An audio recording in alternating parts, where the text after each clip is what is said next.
Hi and welcome. I'm Melisa Uchida and I'm here with Michelle Ann Collins. And we are continuing our conversation for women who are not women, for people who are widowed by suicide. Michelle and I are friends and colleagues. We met because both of us have lost our husbands by suicide. And we met in our grief educator certification course and have been friends ever since. And now we're bringing this conversation to you so that we can start to really help others in their healing journey as they navigate this loss. Um, so thank you all for being here. Michelle? Thanks, Melissa. And like Melissa said, we are both widowed by suicide. And we wanted to talk a little bit today about the changes in your life that cannot be avoided. Um, when you lose a spouse, it's a different type of loss than any other type of loss. And Melissa and I have gone through a number of other losses as well. So we really get it, and we get the difference. When you lose your spouse to suicide or not, there's a change in identity that comes with that loss. You go from married to unmarried, from partnered to unpartnered. It doesn't have to be a marriage. It, like I talk about in my book, it's my books are spouse or partner suicide loss. It's the same when you're married. There's certainly some additional legal issues that come up, but they can also happen in partnered loss as well. And there are some profound changes that you might not even be aware of at first because you just lost your person. And so you're in grief. And if it's a suicide loss, usually trauma as well, and all the additional layers that come with a suicide loss. But part of losing your spouse is losing your identity and having to face your identity as a partnered person and having to face a world of questions and a world of lack of partnership. You may have a great community around, and we're going to talk about some different resources for growing your community, which is so important when you lose your partner. But there's a lot going on, even little things. I remember one of the first times that I sort of had this full awareness that Glenn was gone was when I had to take care of the hot tub by myself. And that sounds so silly and frivolous, but I have to tell you, the hot tub, he was absolutely on point with that thing. He had we had a mutual friend who also had a hot tub, and the two of them would like compare chemicals and compare cleanliness of the water, and it was like this, whose hot tub is cleaner. And then when he died, it got dirty fast. And I remember the first time I had to, because I had to empty it once every few months and then scrub it out, and the entire time I was just sobbing. I just and cursing. I was angry too. Yeah, But great. Yes. so Cursing that's at him even like, I can't believe you're not here to clean out the hot tub. You know, 100%. those are the Yeah. things I think that you really don't know it until you know it. And then all of a sudden it's, oh my gosh, there's a clog in the tub. And I started watching uh, YouTube, do it yourself YouTube videos because I was so afraid of all of these home repairs. And I remember thinking, I put this cup down, and usually one of us, we're picking up things at the end of the night. The kids leave stuff put away, and Nate really was a clean. He liked things organized, and I tend to be on the messier side. So he would put everything away, and I go, I leave this cup here, and it's gonna stay here, and it's like, oh, and learning to do plumbing would throw me. Oh my gosh, would I get so afraid of plumbing issues? And thank goodness we have a family friend that's a plumber and helped me through many mental breakdown. There's water in the basement. I don't know what to do. It's, and it because all those things are things that Nate would do. And I almost, and I didn't have to know it. And you miss that. Even going to the grocery store. Mhm. Yeah, Yeah, the little things. and when those things come up, and the reason that Melissa and I think it's so important to have this conversation is it's a grief moment. And if you can, I mean, of course, if there's water flooding your basement, maybe you can't take a moment for yourself and you have to get on the phone, have your list of people, of helpers. Like we talked about in the last video, there's people that want to help. Um, but you can, if you can, take a moment to grieve. This is a grieving process that's going to be going on.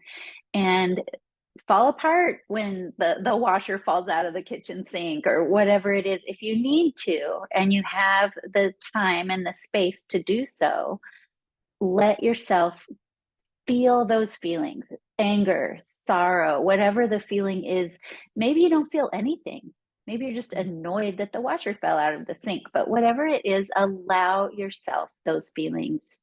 Be mad, but then follow it with self compassion. You're going through a lot. This is probably the biggest thing, the hardest thing you'll ever go through, I hope. And so please give yourself grace. We have a visitor.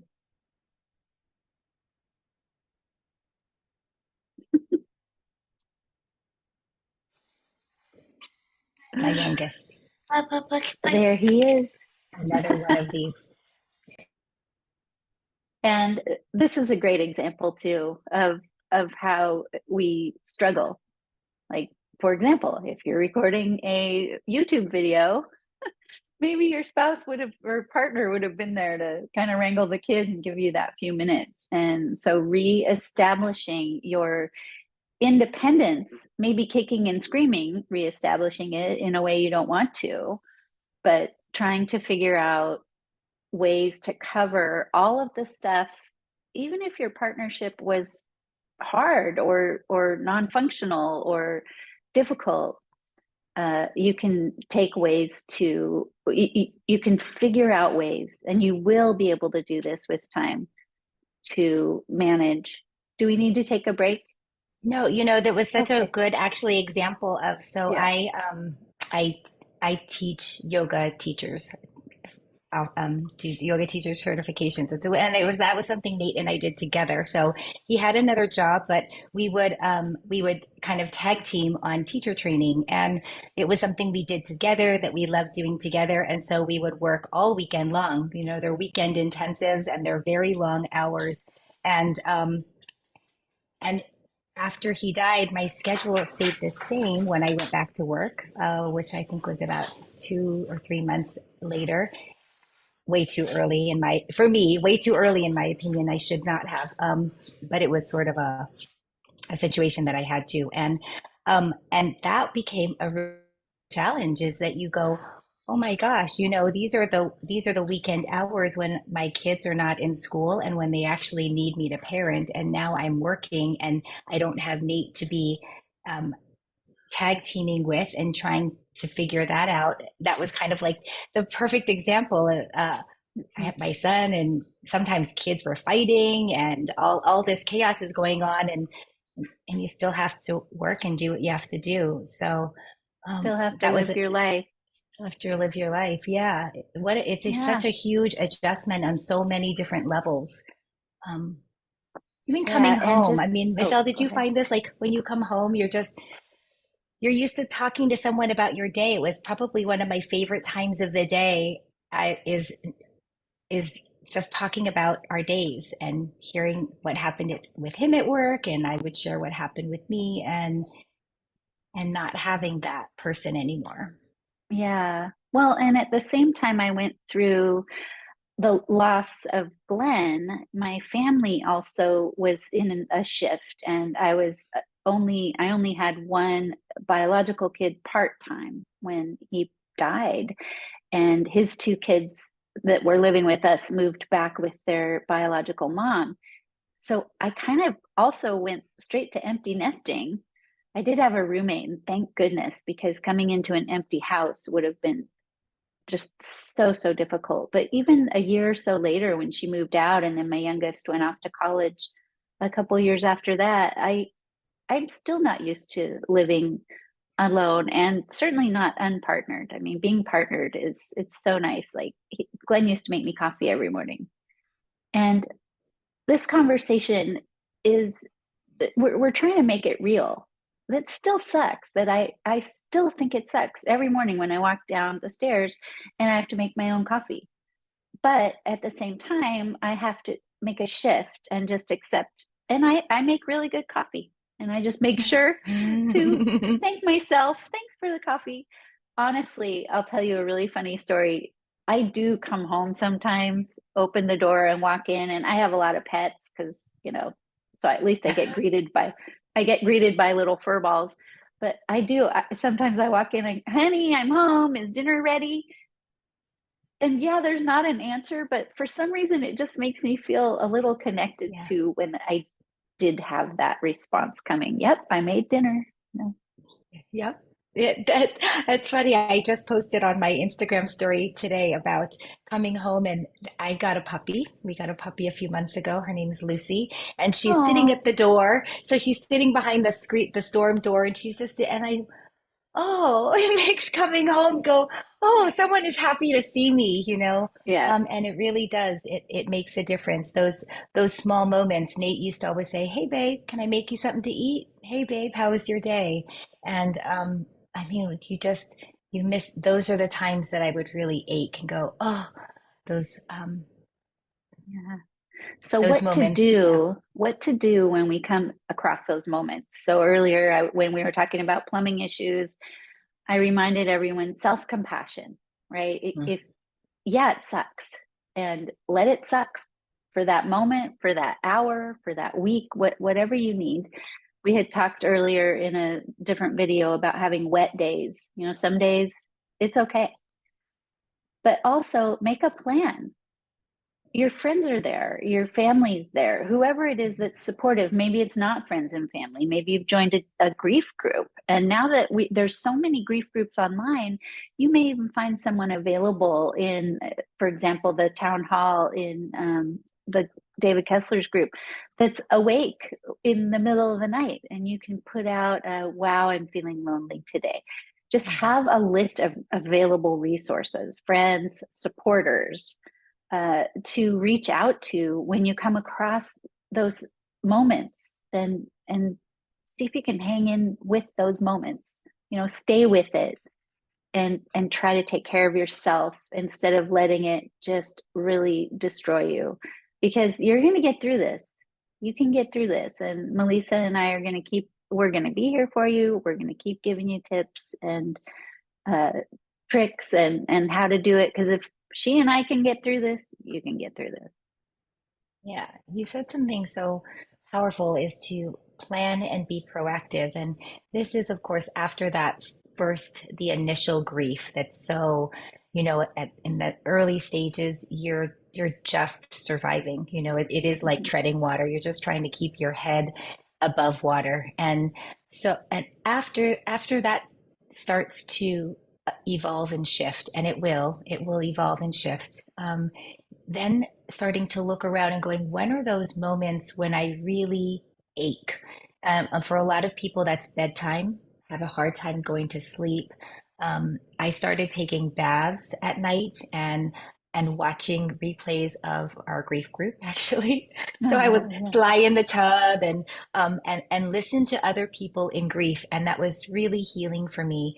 Also, finding a couple good books or listening to some soft music, lighting a candle next to your loved one's picture, any of these things. What's a ritual or something? It might be a text to someone and you said something else. It might not be your friends and family that are your support during this time.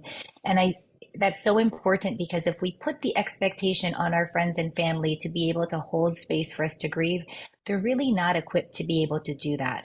If you haven't experienced grief to some degree and also been trained in a way to be able to support others in grief, it's an unfair expectation.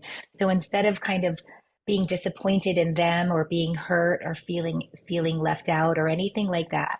Um, Find someone else who understands grief, who is trained in grief, and who can really be there to just hold space when you need that. I think that's so important is that you'll usually have to, for most people, have to branch outside of friends and family in order to get that support. Um, Yeah, that is so important. And Melissa and I often co-moderate the group of spouse loss. And when we're working with our group members, so often, and my clients as well, so often I hear it's the people that they expect to be supporting them that are letting them down. And so, just like Melissa said, if you don't have training or experience, being with someone in grief is really, really hard. And I know that as the primary mourner, the spouse who lost their partner, you want everyone to just do the right thing. Darn it! Why can't they just know how to take care of me? But people don't. People are not educated, and this is actually why wrote that second book that came out. The supporting a survivor of spouse or partner suicide loss is to educate people.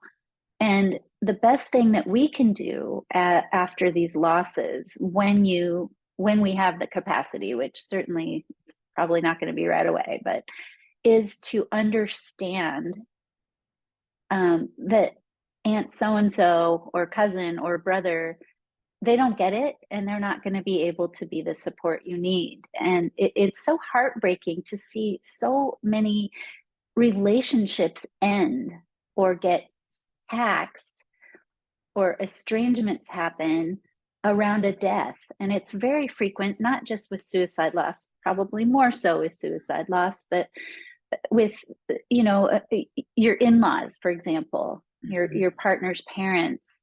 With suicide loss, oftentimes the parents blame the spouse, believe it or not, which makes me cringe. And so you lose mm, that side of your partnership. You lose the partner's family oh, oftentimes, because, and it's not because there's not love there, it's because right. everyone is so upset about the death that they can't, their pain has to go somewhere, and it's easier to send out blame than it is to accept your feelings.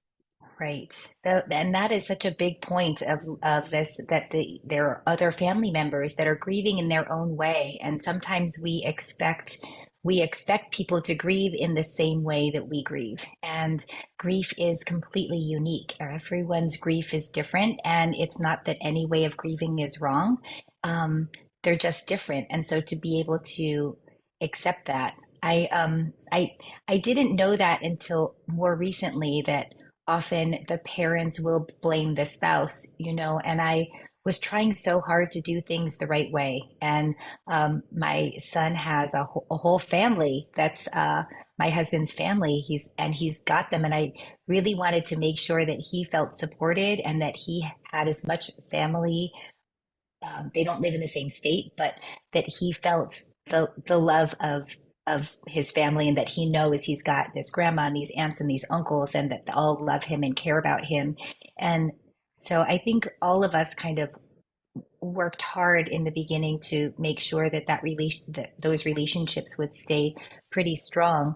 And then, of course, time goes on and it becomes a little less and less. And but it didn't even occur to me until kind of recently that, oh, you know what, they could blame me because in my mind, right, that would be a thing. In my mind, I went, I did everything I possibly could to keep him alive. I mean, I did everything that I could up until I couldn't anymore. I stayed way longer than I should have.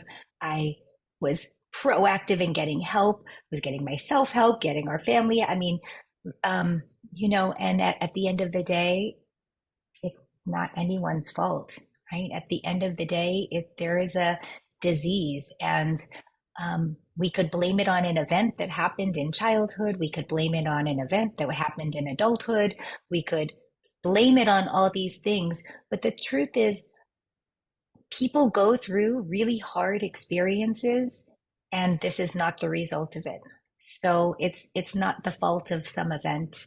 It's not the fault of a disagreement or a fight. It's not the fault of, you know, early The childhood spouse or trauma, partner. the spouse or partner, Oh, or the parents, or you know, and and that it's a disease of mental illness, and and the pain gets so bad that yeah. there's no thought process. We could talk a little bit about that too, about what happens to our nervous system when we're in fight or flight, when there is pain, when there's fear, and what happens with our nervous system. Want to talk about that a little? Sure. Yeah. Um, so when we were evolving, uh, early on, thousands, 150,000 years ago, what kept us alive was the more primitive part of our nervous system. And as we evolved and became, the primate, the lead primate that we are today, we figured out ways to ensure our safety such that we could develop these higher thinking and processing systems in our brain, and things that no other animals on earth can do. And the thing is that primitive brain that was developed to keep us safe is still our primary reactor, unless we are very evolved in our mindfulness, meditation practices, and emotional intelligence and all of that, which we are going to touch on all that in another video. But so what happens is when you are challenged, when there's a stressor, which back in the old days, when our brains were developing, meant either you were going to die or you had to kill. Something was after you, a bear perhaps. And so all your body systems go into save me or hide me, fight or flight. And at the time, there are so many physiological processes that happen in seconds, microseconds. I'm just going to name a couple. One is our blood gets thicker so that if we get attacked by something sharp, a bear claw, it will clot faster. Our heart rate goes up. We get really high doses of cortisol, our adrenaline, so we're ready to fight. Like muscles get really strong. You've heard about these people lifting cars. All of that comes from this primitive brain fight and flight response. So what happens when fast forward, 100, 450,000 years, whatever it is, to the world we're living in today? Most of the time, our lives are not in danger. But when we are faced with a big stressor, a huge stressor, like our spouse or partner dying by suicide, that part of our brain takes over because we cannot convince ourselves, unless, again, you have these really advanced practices, you can't convince your body that it's okay, everything's fine. You need to run or hit something or scream or something to help that flow of cortisol, the stress axis response, move itself through. If you don't, and I hate shitting on people, or it sounds like a threat, but I'm not making a threat, I'm just educating. If you don't figure out how to process these things by doing healthy practices for your body, which we're also going to talk about in another video, you can get sick. So this chronic stress that comes with suicide loss can make you physically ill. Mm-hmm. And so it's really important to have stress management techniques on board so that you can calm your nervous system and come back into your higher functioning self. We talked in an earlier video about grief brain. That's part of why grief brain happens, is because your higher functioning brain, you don't need to do math when you're being chased by a bear. Right. So you will, all of that energy goes into your physical functioning to keep yourself alive in this moment. And Do you want another to add important anything, part, Melisa? I do, Or- is that the brain doesn't know the difference between a real event and one that we're replaying in our minds. So, especially when there's trauma, it's so normal to replay it over and over and over and to see these images or to hear these things or to replay the scene. And I remember trying to rewind time and going, there's the scene again. Can I back it up? Can I change it? Really thinking I had this power to bend reality, something that's already happened. But what happens with trauma is that our brains are so powerful that we're basically giving ourselves the trauma over again by replaying it in our minds over again. And I went to a cardi. I went for just a regular health checkup, I think maybe, but there was something wrong with my heart, and so I had to see a cardiologist because my it was irregular. I had a inverted whatever. I don't know. So there was a but what I realized I was doing is that I was replaying the trauma over and over in my mind. I was keeping myself in this heightened state of uh, as if reliving the trauma over and over again for months. And while that could be normal, it's so important to start to identify that we're replaying the same. I call it a cassette tape because that's my generation, but that we're replaying the same story over and over, and instead going, hold on a second, right here, look around the room. I see a brown table. I feel my feet on hard floor. Take a sip of cold water. Identify something that's in the room. Look at something and go, oh, there. And I would do that with a candle. Oh, there's the candle. Look at the candle. But what you're doing is bringing yourself here into the present moment. That the trauma, that event around the trauma is over. And right now we are right here. And you bring yourself right back here when you start to feel that panic rising.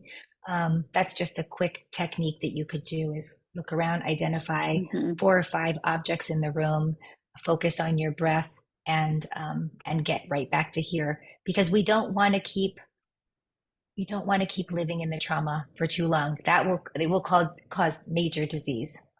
Yeah. And the mindfulness practices, that's one really good one. And we're going to have more in-depth talk about that in another video. But one thing I want to add before we leave the loss of your partner video is one of the things that has kept me up at night, and I'm sure most of you, is the why. With suicide loss comes this big, ugly, horrible why, also with many sudden deaths as well.